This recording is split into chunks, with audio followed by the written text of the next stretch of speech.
Hello বন্ধুরা, আশা করি তোমরা সকলেই ভালো আছো। আগের ভিডিওতে আমি তোমাদের পার্ট 1 এর সিলেবাস সম্পর্কে বলেছি। এখন আমি তোমাদের পার্ট 2 এর সিলেবাস সম্পর্কে বলব। পার্ট 1 এর সিলেবাসে আমরা দেখেছি 700 নাম্বার ছিল। পার্ট 2 এর সিলেবাসেও তোমরা দেখতে পাচ্ছ 700 মার্কের থাকে। এবার বিষয় হচ্ছে বিভাজন, কোন ক্ষেত্রে কি থাকে। আচ্ছা, আমরা প্রথমেই দেখব এক্সটার্নাল, অর্থাৎ কলেজের বাইরে, কলেজের হাতে থাকে 390 নাম্বার, কলেজের বাইরে বা কলেজের হাতের বাইরে যেটা থাকে সেটা 310 নাম্বার। এখানে সব কিছুই তোমাকে করতে হবে, আলাদা সেন্টারে গিয়ে পরীক্ষা দিতে হবে বা তোমাকে ডেমনস্ট্রেশনের পরীক্ষা দিতে হবে। আচ্ছা, এবার আমরা দেখব রিটেন পরীক্ষা। রিটেন পরীক্ষা হবে আমাদের 300 নাম্বারের। পার্ট 1 এ যেমন 500 নাম্বারের মধ্যে 5টি সাবজেক্টের পরীক্ষা দিতে হয়েছে, এখানে 300 নাম্বারের তোমাকে রিটেন পরীক্ষা দিতে হবে। এখানে কোর পেপার, পার্ট 1 এ কিন্তু একটা কোর পেপার ছিল আমাদের সিসি 1 বা চাইল্ড স্টাডিজ। এখানে কোর পেপার আমাদের 3টে রয়েছে, সিসি 2, সিসি 3, সিসি 4। সিসি 2 তে একইভাবে পার্ট 1 এ যেমন 70 নাম্বারের লেখা পরীক্ষা দিতে হয়েছে অন্য সেন্টারে গিয়ে, আর 30 নাম্বারের অ্যাসাইনমেন্ট জমা করতে হয়েছে কলেজে, ঠিক একইভাবে এখানেও ঠিক তাই। হ্যাঁ, 3টায় সাবজেক্টে তোমাকে অন্য সেন্টারে গিয়ে দিতে হবে লেখা পরীক্ষা, আর বাকি 30 নাম্বারের অ্যাসাইনমেন্ট জমা করতে হবে। তাহলে টোটাল আমাদের কোর পেপারের জন্য হাতে থাকলো 300 নাম্বার। আচ্ছা, এখানে আমাদের আরেকটি সাবজেক্ট রয়েছে যেটাকে বলা হয় সিসি 5 বা কম্পিউটার অ্যাপ্লিকেশন। তোমরা এখানে দেখতে পারবে বইয়ে, এটাকে বলা হয় কম্পিউটার অ্যাপ্লিকেশন ইন এডুকেশন। এখানে তোমার 100 নাম্বার থাকবে এবং এটা পুরোটাই কলেজের হাতে থাকবে। এখানে বাইরে গিয়ে কোনো রকম পরীক্ষা দিতে হবে না তোমাকে। তবে তোমাকে কলেজ থেকে যেমন বলা হবে সেইভাবে একটা প্রেজেন্টেশন তৈরি করতে হবে কম্পিউটারের যে বিষয় দিবে সেই বিষয়ের ওপর, এবং তার প্রিন্ট আউট করে কলেজে জমা করতে হবে, তার জন্য 100 নাম্বার। তাহলে আমাদের রিটেনে ছিল 300 নাম্বার, কম্পিউটার অ্যাপ্লিকেশনের ওপর 100 নাম্বার, হয়ে গেলো 400 নাম্বার। এখন বাকি আমাদের প্র্যাকটিকাম এরিয়া। প্র্যাকটিকামে কি বাকি আছে? P3 আর P4 দুটো রয়েছে। আমরা আগের ভিডিওতে আমরা জেনেছি পার্ট 1 এ প্র্যাকটিকাম এরিয়াতে আমাদের একটা টিচিংয়ের এক্সাম হয়, এখানেও ঠিক তাই। এখানে আমাদের স্কুলে গিয়ে প্র্যাকটিস টিচিং হবে। পার্ট 1 এর যেমন প্র্যাকটিস টিচিংটা কলেজেই হবে, ওখানে তোমরাই ছাত্রছাত্রী, তোমরাই শিক্ষক শিক্ষিকা।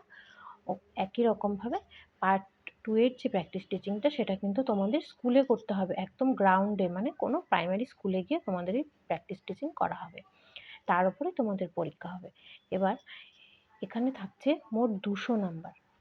200 নাম্বারে আমাদের কি করতে হবে? ইন্টারনাল অর্থাৎ তুমি স্কুলে গিয়ে তোমাকে 45 দিন যে প্র্যাকটিস করতে হবে, সেই প্র্যাকটিসের সময় তোমাকে 40টা লেসন প্ল্যান বানাতে হবে। আমরা জানি প্রাইমারিতে 4টে করে সাবজেক্ট থাকে, তাই তো?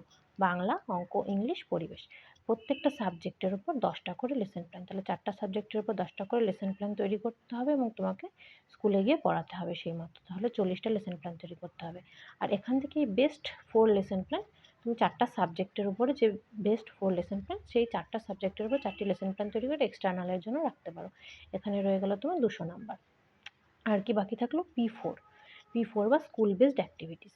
তোমাদের স্কুলে গিয়ে 45 দিন স্কুলে গিয়ে বা 30 দিনের জন্য স্কুলে গিয়ে কিছু অ্যাক্টিভিটিস করতে হবে। কিছু অ্যাক্টিভিটিস থাকে, পর্ষদের লিস্ট দেওয়া আছে, সেই অ্যাক্টিভিটিসগুলো তোমাদেরকে স্কুলে করাতে হবে। যেমন বাচ্চাদেরকে কোথাও ভ্রমণে নিয়ে যাওয়া, বাগান তৈরি করা, স্কুলের রং করা, বাচ্চাদেরকে দিয়ে কোনো নাটকে অংশগ্রহণ করানো, বা সেই সময় কোনো উৎসব হলো, বসন্ত উৎসব, রবীন্দ্র জয়ন্তী, এ ধরনের কোনো উৎসব হলে সেই উৎসব তোমাকে পালন করতে হবে স্কুলে। এই ধরনের কিছু অ্যাক্টিভিটিস তোমাদেরকে করতে হবে। প্রত্যেকে 5টা করে অ্যাক্টিভিটিস করতে হয়। তার উপর একটা খাতা জমা করতে হয়। এই নম্বরটাও কলেজের হাতেই থাকে। এখানেও টোটাল 100 নাম্বার। তাহলে আমরা দেখলাম রিটেনে থাকলো 300, কম্পিউটার অ্যাপ্লিকেশনে 100, 400। প্র্যাকটিস টিচিং 45 দিন আমরা স্কুলে গিয়ে যে প্র্যাকটিস টিচিং করব সেখানে থাকছে 200 নাম্বার, আর স্কুল বেসড অ্যাক্টিভিটিসে থাকছে 100 নাম্বার। মোট আমাদের পরীক্ষা হচ্ছে পার্ট 2 এ 700 নাম্বার। এবার তোমাদের একটা কথা বলে রাখি, তোমরা দেখতেই পাচ্ছ ইন্টারনাল থাকছে 390 নাম্বার। একইভাবে পার্ট 1 এও তাই। অর্থাৎ কলেজের হাতে একটা কিন্তু বড় নাম্বার থাকে। হ্যাঁ, তোমরা তাই প্রত্যেকে কলেজের সঙ্গে যোগাযোগটুকু রাখবে। সময় মতো যে সমস্ত খাতা তারা জমা করতে বলবেন কলেজ থেকে, সেই খাতাগুলো সময় মতো প্রত্যেকেই জমা করবে, কারণ সেই খাতাগুলোর উপরেই তোমার ইন্টারনালের 390 নাম্বার। ডিএডে পার্সেন্টেজটা একটা মূল বিষয়। তুমি যখন ইন্টারভিউ দিতে যাবে তখন পার্সেন্টেজটা একটা মূল বিষয়। তো তোমাকে ইন্টারনালের এক্সটার্নালের সঙ্গে ইন্টারনালের দিকটাও খুব ভালোভাবে কিন্তু নজর দিতে হবে। আর বাকি পার্ট 1 এর প্র্যাকটিস টিচিং এবং পার্ট 2 এর প্র্যাকটিস টিচিং সেই বিষয়ে আমি তোমাদের বিস্তারিত বলব পরের ভিডিওতে। ভালো থাকবে।